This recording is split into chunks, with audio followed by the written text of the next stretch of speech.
Good morning, আসসালামু আলাইকুম। আশা করি সবাই ভালো আছেন এবং সুস্থ আছেন। আজকে আমার টপিকটা একটু ডিফারেন্ট।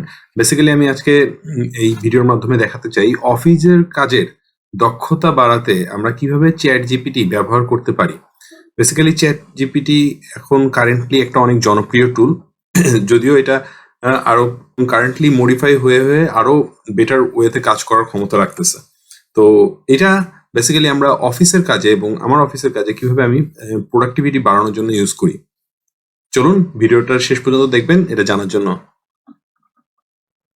চ্যাট জিপিটি আমরা সকলেই জানি একটি জনপ্রিয় টুল এবং কারেন্টলি এটা সারা বিশ্বে একটা বড় ধরনের ইম্প্যাক্ট তৈরি করেছে এবং সব ধরনের সব শ্রেণীর মানুষই এটাকে ইউটিলাইজ করতে পারে। মানে একজন স্টুডেন্ট থেকে শুরু করে, একজন অফিস স্টাফ থেকে শুরু করে, একজন ট্রেডার থেকে শুরু করে সব ধরনের মানুষই কিন্তু চ্যাট জিপিটি ইউজ করতে পারে। তো বেসিক্যালি যদি আমরা একটু চ্যাট জিপিটির ওয়েবসাইটে যাই তাহলে এখানে দেখতে পারবো এটা কিন্তু আমার ওয়েবসাইটটা।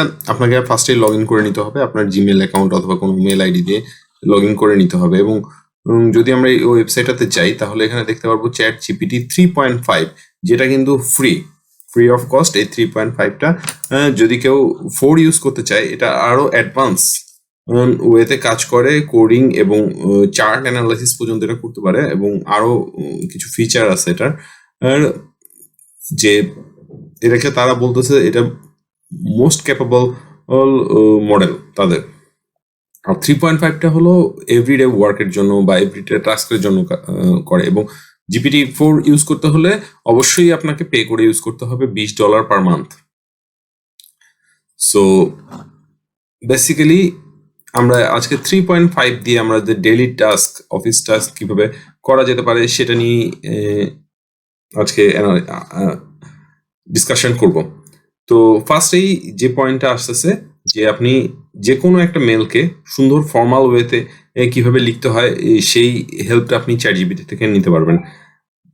আপনি ধরেন কোন একটা মেল লিখতেছেন, এটাতে ওয়ার্ডিংটা অনেক ইনক্রিজ হওয়া দরকার, অথবা কোন একটা মেল লিখতেছেন যেটাতে আপনি শিওর না যে এখানে কারেকশনটা আছে নাকি গ্রামেটিক্যাল, চ্যাট জিপিটি কিন্তু এটা করে দিবে। সাপোজ আপনি একটা মেল লিখতে চান একটা প্রোডাক্ট সেলের জন্য, তো আমি যদি জাস্ট এখানে চ্যাট জিপিটি লিখি formal regarding product to customer, কোনো একটা কাস্টমারের কাছে আপনি কোনো কম্পিউটার প্রোডাক্ট সেলের জন্য মেল লিখতে যাচ্ছেন।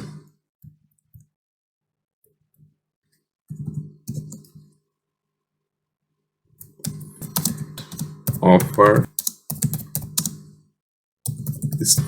পারচেজ অর্ডার, আপনি কোনো একটা থ্যাঙ্কিং মেল লিখবেন, সেটা এখানে আমি লিখতেছি thanking mail regarding received purchase order, write a business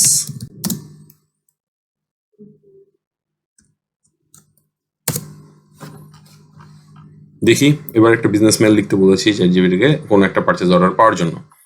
এখানে কিন্তু চ্যাট জিপিটির একটা হচ্ছে সব মেলের শুরুতেই একই টাইপের ওয়ে রাখে, বাট এটা খুব একটা প্রবলেম হয় না। যেমন I trust this email finds you well, normally একটা গ্রেটিংস দিয়ে শুরু করা, এবং I am writing to express our sincere gratitude for your recent purchase order, যে আমি একটা পারচেজ অর্ডার পাইছি এরকম থ্যাঙ্কিং যে মেলটা দিচ্ছি ওটা নিয়ে। এবং লাস্টেও কিন্তু সে খুব পোলাইটলি বলতেছে once again thank you for choosing our company, we value your business and look forward and serve you. If there is anything else we can assist you with, please do not hesitate to let us know. So আমার এই পুরো মেলটা লিখতে যদি 10 minute লাগে তাহলে কিন্তু অল্প একটু ওয়ার্ডিং লেখার মাধ্যমে আমি পুরো মেলটা পেয়ে যাচ্ছি এবং এখান থেকে আমি কাট করে খুব সহজেই মেলটা দিয়ে দিতে পারতেছি। তো বেসিক্যালি বুঝতে হবে যে আপনি যে পয়েন্টটাতে জিনিস জানতে যাচ্ছেন বা যে পয়েন্টটাতে আপনার লেটারটা লেখাতে চাচ্ছেন সেই পয়েন্টটা খুব সুন্দর করে ছোট আকারে ইলাবোরেট করে দেন, চ্যাট জিপিটি আপনার জন্য মেল লিখে ফেলবে। আর আমরা তো সবাই জানি যে চ্যাট জিপিটি আমাদের হেল্প করতে পারে বায়োডাটা তৈরিতে, যেমন রেজিউমি অথবা বায়োডাটা তৈরিতে চ্যাট জিপিটি ইজিলি আমাদের হেল্প করতে পারে। যেমন ফর এক্সাম্পল যদি আমরা দেখি রাইট resume over 10 years. এখানে কিন্তু রেজুমেটা রাইট করে ফেলতেছে, দেখতে পারবেন ইউর নেম, অ্যাড্রেস, সবকিছু আছে। অবজেক্টিভটা সুন্দরভাবে চলে আসে, dedicated and result oriented banking professional with over 10 years of experience in the financial industry, proven track record. যা যা লাগে মোটামুটি ফিনান্সিয়াল ইন্ডাস্ট্রির একজন ব্যাংকারের রেজিউমে তৈরি হয়ে গিয়েছে। কারেন্ট অ্যান্ড লাস্ট পজিশন কি ছিল, ব্যাংক নেম কি ছিল, এবার জব এক্সপিরিয়েন্সগুলো চলে আসতেছে, তারপর এডুকেশন চলে আসতেছে, দেন স্কিল কি কি আছে এটা অটোমেটিক চলে আসতেছে, সার্টিফিকেশন কি কি থাকতে পারে সেটাও ChatGPT ধারণা করে নিচ্ছে, এবং রেফারেন্স কি থাকতে পারে সেটাও ধারণা করে নিচ্ছে। যদি এর সাথে আমি আর একটু ওয়ার্ড অ্যাড করে দিতাম যে রেসপন্সিবিলিটি সহ তুমি মেনশন করো, তাহলে অবশ্যই রেসপন্সিবিলিটিগুলো দিয়ে দিত। সো আপনারা হয়তো বুঝতেই পারছেন ChatGPT কতটা ইজিলি এই একটা রেজিউমি তৈরি করে দিল। দেন পয়েন্টটা যদি আসি, তাহলে ChatGPT ইজিলি যে কোনো এক্সেল ফর্মুলাকে কোড তো লিখতেই পারে, সে কোডটা তো আমাদের আসলে ডে টু ডে দরকার হয় না। ফর্মুলা এগেনস্ট সাম, আমরা সব formula to some rose. Hope এবার একটা ভালো সে ডিরেকশন দিতে পারবে। এই যে সামের ফর্মুলাটা চলে আসলো, এটা আপনারা সবাই জানেন যে সামের ফর্মুলা। সো এভাবেই এক্সেলেও কিন্তু অনেক বেশি হেল্প করতে পারে ChatGPT যে কোনো কমপ্লিকেটেড ফর্মুলা খুঁজে বার করার জন্য। Formula find week date. নাও দেখি ChatGPT কি বলে। সো ChatGPT কিন্তু সহজেই এটার ডিসক্রিপশনটা দিয়েছে, উইক নাম্বার দেন সেল, দুটো ফরম্যাট দিয়েছে, যে আজকের ডেট থেকেও নেওয়া যাবে অথবা উইক নাম্বার দিয়ে সেল দিলেই হবে। তো আমি উইক নাম্বার আর সেল এখানে বসায় দিতে যদি চাই, তাহলে 52 উইক চলতেছে এখন। ইন্টারেস্টিং না? এরকম যদি আমি সাপোজ যে কোনো ধরনের ফর্মুলা, খুব কঠিন ফর্মুলাও কিন্তু আমি ChatGPT থেকে বার করে আনতে পারবো। যেমন যদি আমি বলতে চাই যে এখানে একটা এলসি নম্বর যদি আমি বসাই 111111, তাহলে আরেকটা কলমে স্ট্যাটাসে গিয়ে রাইট অ্যান এক্সেল ফর্মুলা হবে। সো ওভাবে লিখে দেওয়ার পরে যেমন আমি আরেকবার বলি যে আমি কি লিখলাম, write an Excel formula if cell D5 mention number then cell E5 should mention LC done, if cell D5 mention N then cell E5 mention pending. খুব সিম্পল ওয়ার্ডে লিখছি যে যদি এই সেলটা নম্বর মেনশন করে তাহলে স্ট্যাটাস হবে এলসি ডান, যদি N মেনশন করে তাহলে হবে পেন্ডিং। তো সুতরাং আমি এখান থেকে যে কপি করে সূত্রটা জাস্ট এখানে বসাই দিলাম, ঠিক আছে। দেন আমি যদি এখানে N বসাই তাহলে অটোমেটিক পেন্ডিং হয়ে যাচ্ছে, যেখানে আমি এখানে নম্বর বসাই এলসির তাহলে এলসি ডান দেখাচ্ছে। সো আপনারা হোপফুলি বুঝতে পেরেছেন।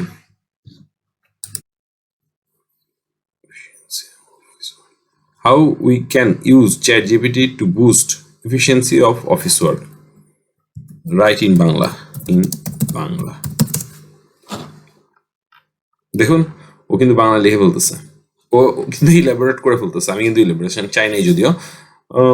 এবং সে আরো বেশি ইলাবোরেট করে বলতেছে যে অফিসের কাজে দক্ষতা বৃদ্ধির জন্য ChatGPT আমাকে কি কি হেল্প করতে পারে, এবং এইটা আমি নিয়ে আমার ইউটিউবে যে ভিডিওটা বানাইতেছি এই ভিডিওর মধ্যে দিয়ে দিব, সুতরাং আপনারা দেখতে পারবেন। তো আপনি যে কোনো রকমের প্যারাগ্রাফ অথবা কমেন্ট অথবা আর্টিকেল লেখার জন্য ChatGPT অনায়াসে সহজভাবে ইউজ করতে পারেন। সো দেখে আসি কি কি বলতেছে সে। সহায়ক তথ্য এবং নির্দেশনা, মানে কাজের ক্ষেত্রে সহায়ক যে তথ্যগুলো হবে সেই নির্দেশনাগুলো দিতে পারে। সংবাদ ও মিটিং স্ক্রিপ্ট, যে কোনো সংবাদ অথবা মিটিং এর স্ক্রিপ্ট তৈরি করে দিতে পারে। সম্পাদনায় যোগাযোগ, কর্মীদের মধ্যে সম্পাদনায় স্থাপনা এবং প্রবন্ধের মাধ্যমে ChatGPT ব্যবহার করতে পারেন। এটি কর্মীদের মধ্যে সম্পাদনায় সৃষ্টি করতে সাহায্য করতে পারে এবং আত্মমোটিভেশন বা চুক্তির সাথে সম্পর্কিত প্রশ্নের জন্য সাহায্য করতে পারে। স্বচ্ছতা মেনে চলে, সহজে সাধারিত প্রশ্ন এবং উত্তর, মানে কিছু কিছু জটিল টার্ম আমরা পেয়ে থাকি অফিস ওয়ার্কে, সেগুলো আমাদের ডেইলি অ্যাক্টিভিটিতে হেল্প করতে পারে। সো আমি চাই যে আপনারা যেই পজিশনেই আছেন চ্যাটজিপিটির অ্যাটলিস্ট এই টার্মগুলো ইউজ করে আপনার প্রোডাক্টিভিটি ইনক্রিজ করে দিবেন, এবং আশা করি আমার ভিডিওর সাথে থাকবেন এবং দেখবেন। আজকের ভিডিওটা একটু অন্যরকম ছিল। নেক্সট ভিডিওতে আমি একটা ট্রাই করব চ্যাটজিপিটি দিয়ে কীভাবে ট্রেডিংয়ের অ্যানালাইসিসকে আরও ইজি করে তোলা যায় অথবা ইউজ করা যায় কিনা, কারণ ইন্ডিয়া এটা ইউজ করা যাচ্ছে এবং 4.0 দিয়ে খুব ভালোভাবেই এটা ইউজ করা যায় মোরালেস। বাট বাংলাদেশে আমাদের যে ডাটাগুলো আছে বিভিন্ন ওয়েবসাইটে ট্রেডিংয়ের, সেইখান থেকে নিয়ে কি করা যায় কিনা এটা নিয়ে আমি একটা চেক করতেছি। যদি সম্ভব হয় আমি ওটা নিয়ে একটা ভিডিও বানাবো। সো আমার ভিডিওর সাথে থাকবেন এবং আমার ভিডিও দেখতে থাকবেন এবং আমার চ্যানেলকে সাবস্ক্রাইব করবেন। Thank you all.